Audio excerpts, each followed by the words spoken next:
Sambil menunggu real count KPU, kalau dipikir-pikir semua kejadian ini tidak akan terjadi seperti terpilihnya Mas Gibran sebagai wakil presiden kalau Pak Ganjar mau jadi orang nomor 2 wakilnya Prabowo. Tetapi usulan itu rupanya tidak disetujui Ibu Mega. Yang kedua, kalau dipikir-pikir tak mungkin jadi wapres Mas Gibran juga kalau tidak ada sebuah kegeraman yang muncul dalam dada Pak Jokowi untuk memenangkan 02 Prabowo Gibran, selain untuk membalas dan menjawab perkataan Ibu Mega yang merendahkan presiden beberapa saat yang lalu dengan mengatakan Pak Jokowi itu yang ngono loh, mentang-mentang.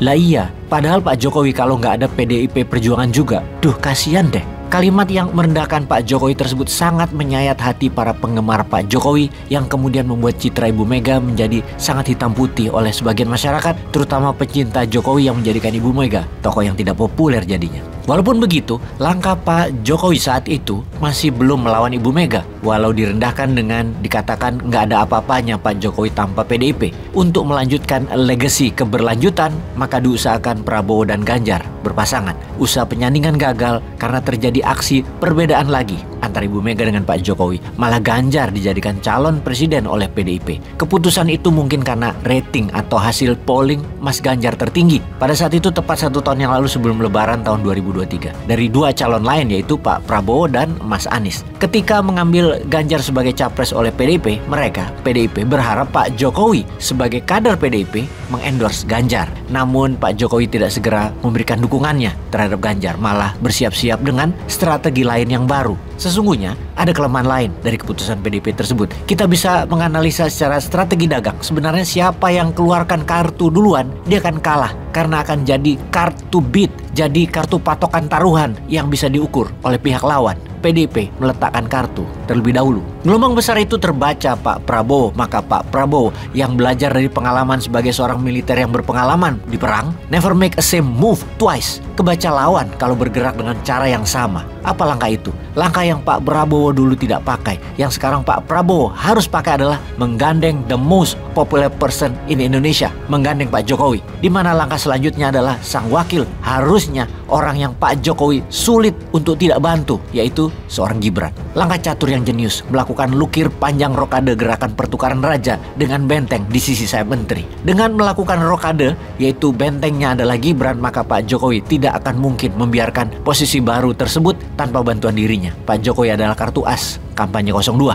Sekarang sambil menunggu hasil KPU resmi, kita harus kembali kritis. Kita coba mereview dalam program memberikan makanan sehat dan susu untuk anak Indonesia. Katanya ada rencana yang dihembuskan, yaitu dana makan siang tadi diambil dari APBN dengan mengurangi subsidi BBM dan gas. Kalau hal itu dilakukan, maka kita harus mengkritisi. Memberi makan anak dan ibu hamil, bosman pribadi, setuju. Namun sekali lagi, caranya harus mengalihkan subsidi, kita tidak setuju. Maka solusinya bagaimana? Kita pahami dulu bahwa memberikan makan siang ke anak sekolah adalah apa yang pemerintah Jepang dan juga pemerintah Korea Selatan sudah lakukan dan sangat berhasil membangun kesehatan masyarakat. Masyarakat Jepang dalam 50 tahun terakhir tinggi tubuhnya rata-rata naik 20 cm, lebih tinggi jika dibandingkan mereka yang lahir di bawah tahun 1970-an. Makanan apa yang pemerintah Jepang siapkan untuk anak SD di sekolah, makan siangnya. Makanan yang sehat adalah isi kandungannya 60% lebih adalah protein, 40% sisanya sayur, buah dan karbohidrat, dan harus 100% berbahan lokal. Tidak boleh ada goreng-gorengan pada makanan anak tersebut. No sugar, tidak pakai penyedap MSG. Protein didapat dari kacang-kacangan yang bisa dibuat gado-gado, karedok, tahu, tempe tentunya.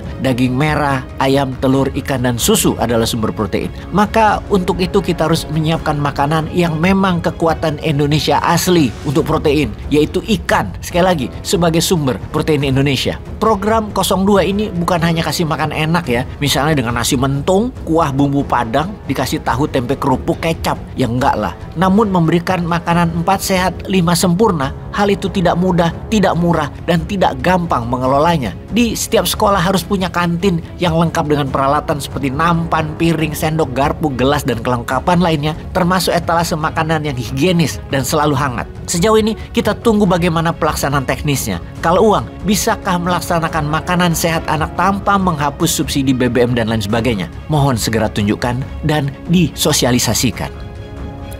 Peace.